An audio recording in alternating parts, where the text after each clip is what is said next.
Continuando o nosso estudo sobre a influência da concentração nas propriedades coligativas, a gente viu no vídeo anterior que eu posso ter um efeito coligativo, né? Um efeito coligativo. Ele pode ser, por exemplo, o ΔTE, ele pode ser o ΔTC, ele pode ser o abaixamento na pressão de vapor, enfim. É só você associar que esse efeito aqui o tempo todo é algum valor dessas coisas, tá? Então, todas essas coisas aqui a gente vai aprender a calcular bonitinho, mas o que você já tem que assimilar é esses raciocínios, que esse efeito, que corresponde ao número, vai ser dependente de quem? Da concentração, tudo bem? Então, continuando aqui, no vídeo anterior a gente estava falando sobre compostos moleculares, né? A glicose e tal, inclusive ela aparece aqui de novo. Só que agora a gente vai trazer um composto que não é molecular, certo? Um composto não molecular, quando adicionado à água, vai produzir uma solução iônica, certo? Uma solução iônica contém íons, tá? E esses íons, a gente vai pensar da seguinte maneira: qual que seria então a importância de estar comentando isso aqui nesse tópico das propriedades coligativas? Primeiro, a gente tem que o NaCl ele é um composto iônico, certo? Composto iônico. Nos compostos iônicos, quando você, devido ao fenômeno da dissociação, certo? Que é a separação ali dos íons e tudo mais, o que vai acontecer? A gente vai ter isso aqui, ó. Você vai ter o número de partículas adicionadas,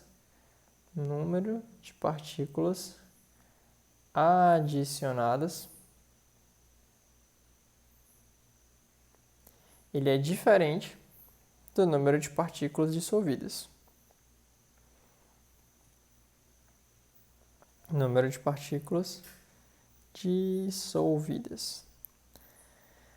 Vamos lá, vamos deixar isso mais claro. Primeiro, a gente tem que escrever aqui como que ocorre, o que ocorre com o NaCl quando você joga ele em água. Então, o NaCl sólido, formando aqui formando não. NaCl sólido, aqui essa água para representar o processo de dissolução. E aí o que vai acontecer? A gente vai formar sódio, o íon sódio, mais o íon cloreto aqui, agora aquosos, certo? E aí, pelo balanceamento, desse cara está formando 1 mol de íon sódio e 1 mol de cloro. Então, vamos relacionar isso, que eu acabei de falar, que o número de partículas adicionadas é diferente do número de partículas dissolvidas. Por quê?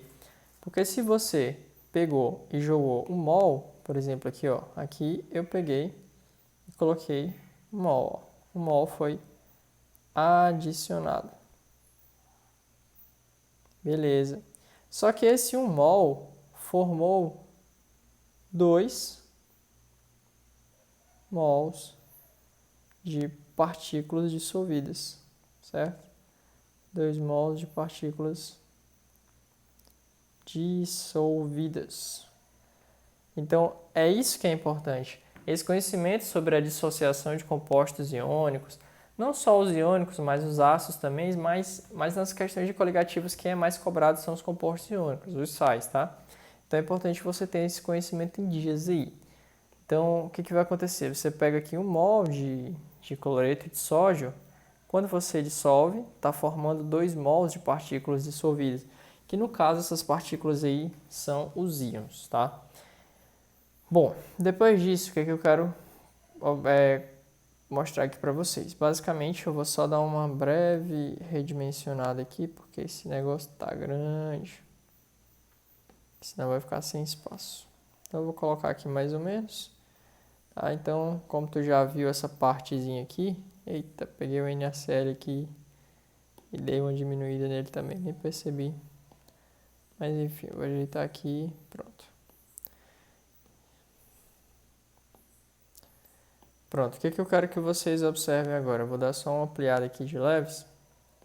É o seguinte, a gente acabou de perceber que se você jogou 1 mol, viraram 2, certo? Então, olha só como que a concentração já vai ser influenciada. Se você colocou 1 mol para ser dissolvido, viraram 2, ou seja, está sendo o dobro do que tu esperava de concentração, tudo bem? Então, vamos continuar aqui porque tu já vai entender onde é que tu vai encaixar, qual é a importância de tu saber essa equação. Então, vamos pegar aqui, por exemplo, outro carinha, vamos pegar aqui outro composto iônico, fosfato de cálcio, Ca3PO42. Então, vamos escrever aqui Ca3PO42. E outra coisa que tu tem que ficar atento é o seguinte, aqui eu falei que 1 mol viraram 2, né? Mas nem sempre todo esse mol dissocia, certo? Separa em Na+, Cl-. Isso só acontece quando o seu alfa ele é 100%. O que é esse alfa? É o grau de dissociação. Então, alfa é o grau de dissociação, beleza?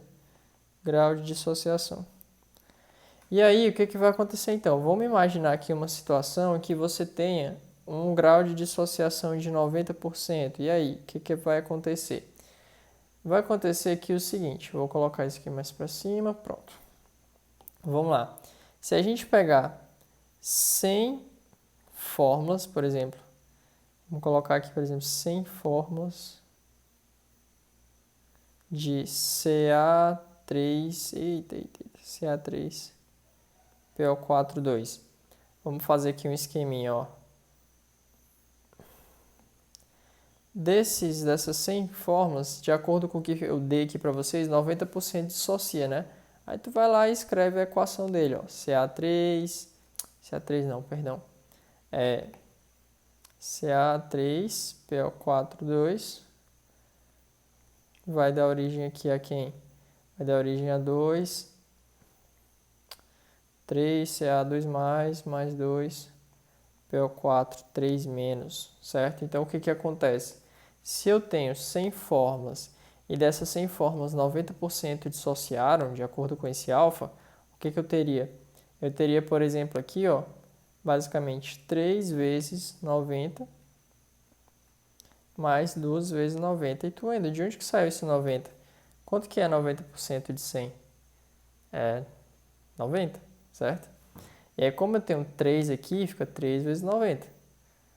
Tudo bem? Então, agora, aqui embaixo, o que a gente vai ter? Ó? 10% disso, dessas 100, elas simplesmente não vão dissociar. Vai continuar Ca3PO42 mesmo aí, inteiro. Então, eu teria, por exemplo, 10 fórmulas aqui. E aqui, quando eu for somar, ó, eu vou ter 540 íons formados aí ao todo. Então, quer dizer, ó, aqui eu vou colocar as 90 fórmulas. E essas 90 fórmulas aqui, elas fizeram o quê? Elas dissociaram em 540 íons. Esses 10% estão representando as fórmulas que não se separaram, elas ficaram inteiras. Então, olha só, você tinha 100 fórmulas desse cara e essas 100 fórmulas acabaram virando quantas partículas ao todo? Acabaram virando 550 partículas. Então, é isso que eu quero que você entenda. Todo composto iônico ele vai intensificar o efeito coligativo que você está trabalhando. Só que você, além de ter isso em mente, você tem que traduzir isso para números. É o que a gente vai fazer aqui agora. Tá? Então, por exemplo, se eu tenho um dado, vamos aqui colocar agora, por exemplo, se eu tenho um dado efeito coligativo, por exemplo, um dado efeito coligativo. Um dado efeito coligativo. Vamos supor que a gente está trabalhando com ΔTE, que é a variação da temperatura de ebulição. Se esse ΔTE foi X, por exemplo, aqui para o C6H12O6, quando eu for utilizar o ΔTE para o NaCl, que é um composto iônico, eu vou ter que pegar esse X e multiplicar por um I, certo? Então, o que vai acontecer? Você aqui está jogando 1 mol da glicose, achou que a variação da temperatura de ebulição foi X. Você jogou 1 mol de NaCl, vai ser X vezes I. Wendel, o que é esse I? Esse I é o fator de correção de Van Toff. Então, eu vou colocar aqui, ó, fator de correção de Van Toff. Fator de correção de Van... Acho que escreve assim, velho. Deixa eu ver como é que escreve esse negócio. Na verdade, certo. Van Toff. Van Hoff, sei lá, foda-se. Tá aí. Então, fator de correção de Van Hoff I. E como é que a gente faz para calcular esse cara? I é igual a 1 mais alfa vezes Q menos 1. Vamos lá, ó. O que é esse alfa? Esse alfa a gente já viu, é o chamado grau de... No caso, a gente vai colocar só dissociação, porque a grande maioria das questões de vestibulares cobram mais sais, e para os sais a gente trabalha com grau de dissociação. Esse Q aqui, que ele é importante, tá? Ele é o número de partículas possíveis para o soluto analisado. Para o soluto iônico analisado. E no caso, o soluto iônico principal cobrado nas questões, obviamente, é quem? Os sais, né? Então, ainda vamos lá. Pega um exemplo do Q aí. Eu quero descobrir quem é o Q. Bom, escreve aqui, velho, o NaCl. Escreve a equação do NaCl. Fica Na mais Cl menos. Quando tu faz o balanceamento, aqui é 1 e aqui é 1. E aí o que tu faz? Ó? Soma os coeficientes daí do produto que dá 2. Beleza. Pega outro exemplo. Ó. Vamos pegar aqui o exemplo do Ca3. PO4, 2. Como é que fica? Fica 3 Ca2+, mais 2 PO4, 3 menos. Então, ó, olha aqui para esse coeficiente, é 3 e aqui é 2. E aí você simplesmente vai achar que o que é 5. Tranquilo demais. Quando a questão não falar nada sobre esse alfa aqui, ó, quando a questão não falar nada sobre o alfa, aí você vai ter o quê? Você teria... então eu vou colocar aqui, só guarda aí, tá? Porque não vai ter espaço, mas enfim, quando ela não falar nada sobre o alfa, você pode considerar que o I é igual ao Q. Ou seja, I é igual a Q quando você tem um alfa sendo igual a 100%. Então, qual o resumo desse vídeo? É mostrar que você tendo um composto iônico, por exemplo, como o NaCl, ele nem água, um mol dele, na verdade, vão formar 2 mols. Por exemplo, aqui nesse caso, quando a gente estava trabalhando com Ca3PO4,2, ó, que acontece? Quando a gente escreveu aqui a equação dele, ó, você percebe que um desse cara está formando 3 de Ca2+, e 2 de PO4, 3-. Então, o único mol disso está dando origem a 5 mols de íons, certo? Então, os compostos iônicos acabam intensificando bastante os efeitos coligativos. Então, não esquece, o início da aula eu falei para você, ó, que se você tiver um efeito coligativo qualquer, então voltando aqui para cá, eu tenho um dado efeito coligativo, qualquer um, ou é ΔTE, ou é ΔTC, você tem que lembrar que isso aqui é um número, certo? É um número que vale 1, que vale 2, vale qualquer coisa. Aqui na questão eu estou supondo para ti que vale x, e aí eu te disse, por exemplo, que para o NaCl vai ser o mesmo x vezes I, certo? Esse I você sempre vai acrescentar quando você estiver trabalhando com compostos iônicos, e o I você calcula do jeito que eu coloquei aqui embaixo, tá, gente?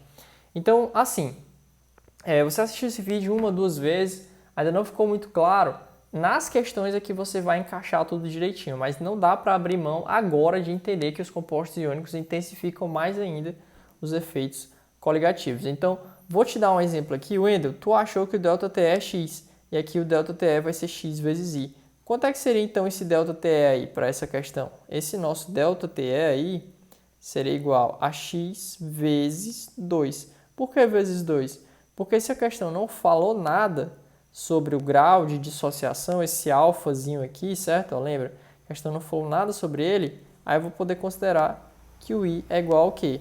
E para o caso do NaCl, o I vai ser 2, tá? Porque o Q é 2. Então é isso. bora agora começar a gente já está praticamente na metade, então coligativo é isso, você vai ter que assistir, teve dúvida, assiste de novo e foca em questão resolvida, meu amigo. Questão resolvida que é isso que vai te ajudar, tá? E bora pra cima.